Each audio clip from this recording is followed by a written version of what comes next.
Hello അസ്സലാമു അലൈക്കും. ഇന്ന് നേന്ത്രപ്പഴം വെച്ച് എളുപ്പത്തിൽ ചെയ്യാൻ പറ്റുന്ന ഒരു സ്നാക്കിൻ്റെ റെസിപ്പി ആയിട്ട് വന്നിട്ടില്ല. നമ്മൾ സാധാരണ ചെയ്യുന്നതിൽ നിന്ന് നല്ല വ്യത്യാസമുണ്ട്. നല്ല സ്വീറ്റായിട്ട് കഴിക്കാൻ ഇഷ്ടപ്പെടുന്ന ഒരു സ്നാക്കാണ്. അപ്പോൾ എല്ലാവരും ട്രൈ ചെയ്ത് നോക്കുക. നമുക്കിതെങ്ങനെയാണ് ചെയ്യുന്നതെന്ന് നോക്കാം.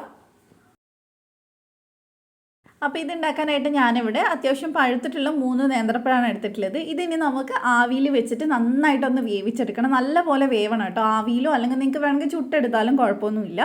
അപ്പോൾ നന്നായിട്ട് വേവിച്ചിട്ട് നമുക്ക് ചെറിയ കഷ്ണങ്ങളായിട്ട് ഒരു ബൗളിലേക്ക് ചേർത്ത് കൊടുക്കാം. അഥവാ ഒരുപാട് പഴുത്ത പഴം അല്ലെങ്കിൽ കുറച്ചധികം നേരം വെച്ച് വേവിച്ചാലും മതി, കുഴപ്പമൊന്നുമില്ല. നമുക്ക് വളരെ കുറച്ച് ഇൻഗ്രീഡിയൻസേ വേണ്ടുള്ളൂ ഇത് ചെയ്യാനായിട്ട്. അപ്പോൾ ഇനി നമുക്കിത് നന്നായിട്ടൊന്ന് ഉടച്ചെടുക്കാം. നല്ലോണം വെന്തിട്ടുണ്ടെങ്കിൽ നമുക്ക് കൈ കൊണ്ട് തന്നെ എളുപ്പത്തിൽ ചെയ്തെടുക്കാൻ പറ്റും. അപ്പോൾ നന്നായിട്ട് ഉടഞ്ഞ് കിട്ടണം, കട്ടയൊന്നും ഉണ്ടാവരുത്. അപ്പോൾ ഞാനിത് നന്നായിട്ട് ഉടച്ചെടുത്തിട്ടുണ്ട്. ഇനി നമുക്ക് ഇതിനകത്തോട്ട് 1 ടേബിൾ സ്പൂൺ പഞ്ചസാര ചേർത്ത് കൊടുക്കാം. പിന്നെ ഇതിലേക്ക് ഞാൻ 2 ടേബിൾ സ്പൂൺ മൈദയും ചേർത്ത് കൊടുക്കുന്നുണ്ട്. നമ്മൾ പഞ്ചസാര സിറപ്പ് ഉണ്ടാക്കുന്നതുകൊണ്ടാണ് മധുരം അധികം ചേർക്കാത്തത്. അപ്പോൾ ഇനി നമുക്ക് ഇത് നന്നായിട്ടൊന്ന് മിക്സ് ചെയ്തെടുക്കാം. നല്ലപോലെ മിക്സ് ചെയ്തെടുക്കുക. നമുക്കിത് ശരിക്കും ഒരു ചപ്പാത്തി മാവിൻ്റെ പരുവത്തിലായിട്ട് കിട്ടണം. അപ്പോൾ നമ്മൾ ആവിയിൽ വേവിച്ചാണെങ്കിൽ ഒരുപാട് പൊടിയൊന്നും ഇടേണ്ടി വരില്ല. 2 സ്പൂൺ മൈദ കൊണ്ട് തന്നെ നമുക്കിത് ചെയ്തെടുക്കാൻ പറ്റും. മൈദ ചേർക്കാത്തവർ ഗോതമ്പ് പൊടി എടുത്താലും കുഴപ്പമില്ല. അപ്പം ഞാനിത് കുഴച്ചെടുത്തിട്ടുണ്ട്. ഇനി നമുക്ക് ഇതിൽ നിന്ന് ഒരു ചപ്പാത്തി മാവിൻ്റെ അത്രയും വലുപ്പത്തിൽ ഒരു ഉരുള ഉണ്ടാക്കിയെടുക്കാം. ഇനി നമുക്കിത് ഒരു ഷേപ്പ് ആക്കിയിട്ട് എടുക്കുന്നുണ്ട്. ഞാൻ ജസ്റ്റ് ഇതുപോലെ കൈൻ്റെ ഉള്ളിൽ വെച്ചിട്ട് ഇതുപോലെ ഒന്ന് റോൾ ചെയ്യുകയാണെങ്കിൽ നമുക്കൊരു നേർമയായിട്ടുള്ള ഷേപ്പ് കിട്ടും. ഇനിയിപ്പോൾ അങ്ങനെയല്ല, നിങ്ങൾക്ക് കൗണ്ടർ ടോപ്പിൽ ഇട്ടിട്ട് റോൾ ചെയ്തെടുക്കണമെങ്കിൽ അങ്ങനെ വേണമെങ്കിൽ ചെയ്യാം. അതാണ് കുറച്ചുകൂടി എളുപ്പം. അപ്പോൾ ഇത് ഞാൻ ഇത്രയും ഒരു വലുപ്പത്തിലാണ് ചെയ്തെടുത്തിട്ടുള്ളത്.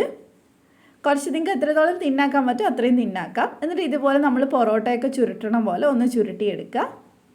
എന്നിട്ട് ഈ അറ്റം ഒന്ന് ഒട്ടിച്ചു കൊടുത്താൽ മതി. അപ്പോൾ അത് ഇത്രയേ ഉള്ളൂ. ഇതാണ് ഇതിൻ്റെ ഷേപ്പ്. ഇതേപോലെ തന്നെ നമുക്ക് ബാക്കിയുള്ളതും ചെയ്തെടുക്കാം. അപ്പോൾ നല്ലപോലെ നമുക്കൊന്ന് റോൾ ചെയ്തെടുക്കാം. നമുക്ക് വേഗം തന്നെ ഉണ്ടാക്കിയെടുക്കാൻ പറ്റുന്നതാണ്. കുട്ടീസൊക്കെ കണ്ടു കഴിഞ്ഞാൽ ഭയങ്കര ഇഷ്ടമാണ്. കാരണം നമ്മൾ ഷുഗർ സിറപ്പിലൊക്കെ മുക്കുന്നതുകൊണ്ട് അവർക്ക് നല്ല ഇഷ്ടമാവും. അപ്പോൾ അടുത്തത് നമ്മൾ ഇതേപോലെ തന്നെ ഒന്ന് ചുരുട്ടിയെടുക്കുന്നുണ്ട്. അപ്പോൾ ഞാനിത് എല്ലാം ഇവിടെ ചെയ്തെടുത്തിട്ടുണ്ട്. ഇനി ഇത് ഫ്രൈ ചെയ്യുന്നതിന് മുമ്പായിട്ട് നമുക്ക് ഷുഗർ സിറപ്പ് ഒന്ന് ഉണ്ടാക്കിയെടുക്കാം. അപ്പോൾ ഷുഗർ സിറപ്പ് ഉണ്ടാക്കാനായിട്ട് ഞാൻ ഇവിടെ 1/2 കപ്പ് പഞ്ചസാര എടുത്തിട്ടുണ്ട്. അതിലേക്ക് 1/2 കപ്പ് വെള്ളവും കൂടി ഒഴിച്ചിട്ട് നമുക്കിത് നന്നായിട്ടൊന്ന് മെൽറ്റ് ചെയ്തെടുക്കുകയാണ് വേണ്ടത്. അല്ലാതെ ഒരു നൂൽ പരുവമൊന്നും ആവണ്ട. ഇതിലേക്ക് ഞാനൊരു 2 ഏലക്ക കുത്തിയിട്ട് ചേർക്കുന്നുണ്ട്. ഏലക്ക പൊടി ഉണ്ടെങ്കിൽ അത് ചേർത്താലും മതി. അപ്പോൾ നന്നായിട്ട് നമുക്കിതൊന്ന് തിളപ്പിച്ച് നന്നായിട്ട് മെൽറ്റാക്കി എടുക്കണം. അത്രയും നേരം ചെയ്തെടുത്താൽ മതി. അപ്പോൾ നന്നായിട്ട് ഇതൊന്ന് മെൽറ്റ് ആയിട്ടുണ്ട്. ഇനി നമുക്ക് ഫ്ലെയിം അങ്ങ് ഓഫ് ചെയ്യാം.